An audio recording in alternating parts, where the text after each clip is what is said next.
আসসালামু আলাইকুম everyone, welcome to my channel. আজকে আমি আপনাদের সঙ্গে শেয়ার করব খুবই মজাদার ইউনিক একটি নাস্তার রেসিপি। পিঠাপুলির আয়োজনে এটি একটি অন্যতম পিঠা। 2 থেকে 3টি উপকরণ দিয়ে আপনারা খুব সহজে পিঠাগুলো তৈরি করতে পারবেন। বিয়েবাড়ির ডালা সাজানো থেকে শুরু করে আপনারা যে কোনো অকেশনে পিঠাগুলি তৈরি করতে পারবেন। আশা করছি আমার আজকের রেসিপিটি আপনাদের কাছে অনেক ভালো লাগবে আর সহজও লাগবে। চলুন তাহলে কথা না বাড়িয়ে চলে যাচ্ছি পুরো রেসিপিতে। প্রথমে আমি একটি মিক্সিং বোলে নিয়ে নিচ্ছি একটি রুম টেম্পারেচারে থাকা ডিম। এবার এখানে আমি দিয়ে দিচ্ছি 2 টেবিল চামচ গুঁড়া দুধ, দিয়ে দিচ্ছি 2 টেবিল চামচ চিনি, 1/4 চা চামচ দিয়ে দিচ্ছি লবণ, আর 1/4 চা চামচ দিয়ে দিচ্ছি এলাচের গুঁড়ো। তবে এলাচের গুঁড়াটা আপনারা চাইলে বাদও দিতে পারেন, এটা একদমই অপশনাল। এখন আমি এই সব কিছুকে একটা হ্যান্ড হুইক্স দিয়ে খুব ভালোভাবে মিশিয়ে নিচ্ছি যতক্ষণ না পর্যন্ত চিনিটা গলে গিয়ে মিশে যাচ্ছে। যখন চিনিটা খুব ভালোভাবে গলে যাবে তখন আমি এখানে দিয়ে দিচ্ছি 2 টেবিল চামচ রান্না করা রেগুলার তেল। এবার আমি আবারও এই তেলটার সঙ্গে সব কিছুকে খুব ভালোভাবে মিশিয়ে নিচ্ছি। তেলটা ভালোভাবে মিশিয়ে নেওয়ার পর এবার এখানে আমি দিয়ে দিচ্ছি 1 কাপ ময়দা।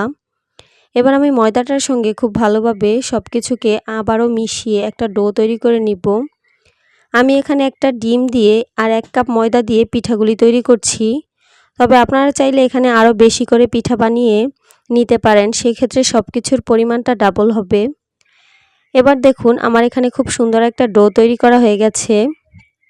আমার এই ডোটা কিন্তু একদমই নরম হয়ে যায়নি, আবার একদমই শক্ত হয়ে যায়নি, একদমই পারফেক্টভাবে তৈরি হয়েছে। আমি ভালো করে মুথে এখানে আমি একটা বড় সাইজের রুটি বেলে নিব। এখানে আমি একটা বড় সাইজের পাতলা রুটি বানিয়ে নিব।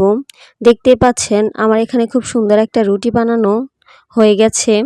এখন আমি এখানে একটা কুকি কাটার দিয়ে কেটে নিচ্ছি। আপনারা চাইলে কিন্তু কোনো বয়ামের মুখ দিয়েও কিন্তু কেটে নিতে পারেন। যদি হাতের কাছে কুকি কাটার না থাকে তাহলে আপনারা কিন্তু চাইলে কোনো স্টিলের গ্লাস দিয়েও কেটে নিতে পারেন। আপনি ফ্লাওয়ারগুলো যেরকম বড় রাখতে চান ঠিক সেরকমই কুকি কাটার দিয়ে কেটে নেবেন। আমার এখানে সবগুলো কাটা হয়ে গেছে। এখন আমি এক্সট্রা অংশগুলোকে উঠিয়ে এগুলোকে একটু আলাদা করে নিচ্ছি। আমি আবারও রুটি বেলে এগুলোকে পিঠা তৈরি করে নিব। একটা পিঠা বানানোর জন্য আমার এখানে এরকম 3টা রুটি লাগবে। এরকম একটা রুটিতে প্রথমে মাঝ বরাবর একটু চাপ দিয়ে একটু পানি লাগিয়ে নিতে হবে। তারপর এরকমভাবে সবগুলো রুটি চেপে একটার পর একটা বসিয়ে দিচ্ছি আর পানি লাগিয়ে নিচ্ছি। এভাবে 3টা রুটি আমি এভাবে বসিয়ে নিব। আর একটা ছোট সাইজের রুটি নিয়ে আমি এখানে মাঝ বরাবর কেটে গোল করে ঘুরিয়ে এখানে মাঝখানটায় বসিয়ে দিচ্ছি। আর এই রুটিটাই কিন্তু মাঝখানে কোলের কাজটা করবে আর তাতে দেখতে অনেক বেশি সুন্দর লাগবে। এবার এটাকে আমি মাঝখানে বসিয়ে 3 দিক দিয়ে কেটে নিচ্ছি। এরপর কেটে নেওয়া হয়ে গেলে 3টা সাইড থেকে আমি এটাকে ঘুরিয়ে ঘুরিয়ে এভাবে উঠিয়ে দিচ্ছি।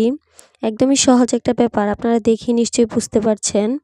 একদমই সহজভাবে দেখানোর চেষ্টা করেছি। এভাবে করলে কিন্তু দেখতে অনেক বেশি সুন্দর লাগবে আর ফ্লাওয়ারটা তৈরি হয়ে যাবে খুব সহজেই। এভাবে করে আমি 3টা রুটি উঠিয়ে এরকমভাবে একটা ফ্লাওয়ার তৈরি করে নিয়েছি। দেখতেই পাচ্ছেন আমার এখানে খুব সুন্দর একটা ফ্লাওয়ার তৈরি করা হয়ে গেছে। আর এভাবেই আমি সবগুলো ফ্লাওয়ার তৈরি করে নিব। আপনারা চাইলে এভাবে বড় কোনো কুকি কাটা দিয়ে কেটেও কিন্তু বড় করে এই ফ্লাওয়ারগুলো তৈরি করতে পারেন। আবার চাইলে এরকম ছোট ছোট তৈরি করতে পারবেন। দেখতেই পাচ্ছেন আমার এখানে সবগুলো ফ্লাওয়ার তৈরি করা হয়ে গেছে। এখন আমি এগুলোকে ভাজতে চলে যাব। পিঠাগুলি ভাজার জন্য চুলায় একটি প্যান বসিয়ে তাতে পর্যাপ্ত পরিমাণে তেল গরম হতে দিয়েছি। তেলটা যখন কিছুটা গরম হয়ে আসবে তখন এখানে আমি দিয়ে দিব একে একে বেশ অনেকগুলো পিঠা। তবে তেলটাকে কিন্তু অতিরিক্ত গরম করে পিঠাগুলিকে দেওয়া যাবে না, তাহলে দেখা যাবে উপর থেকে অনেক দ্রুতই কালার চলে আসবে আর ভিতর থেকে কাঁচা রয়ে যাবে। যেহেতু পিঠাগুলিতে অনেকগুলো লেয়ার তৈরি হয়েছে তাই হালকা গরম তেলেই পিঠাগুলিকে ভাজতে হবে। পিঠাগুলি একটা পাশ হয়ে গেলে অপর পাশ উল্টে দিতে হবে। চুলার মিডিয়াম লো আছে পিঠাগুলিকে ভাজতে হবে, অতিরিক্ত হিটে কিন্তু পিঠাগুলিকে ভাজা যাবে না। কিছুক্ষণ পরেই পিঠাগুলির কালারটা চেঞ্জ হয়ে আসবে আর তখনই পিঠাগুলিকে উল্টে পাল্টে দিতে হবে। আমি এগুলোকে নেড়ে চেড়ে উল্টে পাল্টে প্রায় 5 থেকে 6 মিনিটের মতো পিঠাগুলিকে ভেজে নিয়েছি। 5 থেকে 6 মিনিট ভাজার পর দেখুন আমার পিঠাগুলির মধ্যে খুব সুন্দর একটা গোল্ডেন ব্রাউন কালার চলে এসেছে। এখন আমি পিঠাগুলিকে তেল ঝরিয়ে উঠিয়ে নিচ্ছি। তবে আপনারা চাইলে পিঠাগুলিকে আরও কিছুটা লালচে করে ভাজতে পারেন, আবার চাইলে পিঠাগুলিকে শিরাতেও ডুবাতে পারেন। এভাবে খেতে অনেক বেশি মজা লাগে। আমি এভাবে করে সবগুলি পিঠা ভেজে নিয়েছি। দেখতে পাচ্ছেন কত সুন্দর দেখতে হয়েছে। এগুলি দেখতে যেমন সুন্দর, খেতেও কিন্তু অনেক বেশি মজার।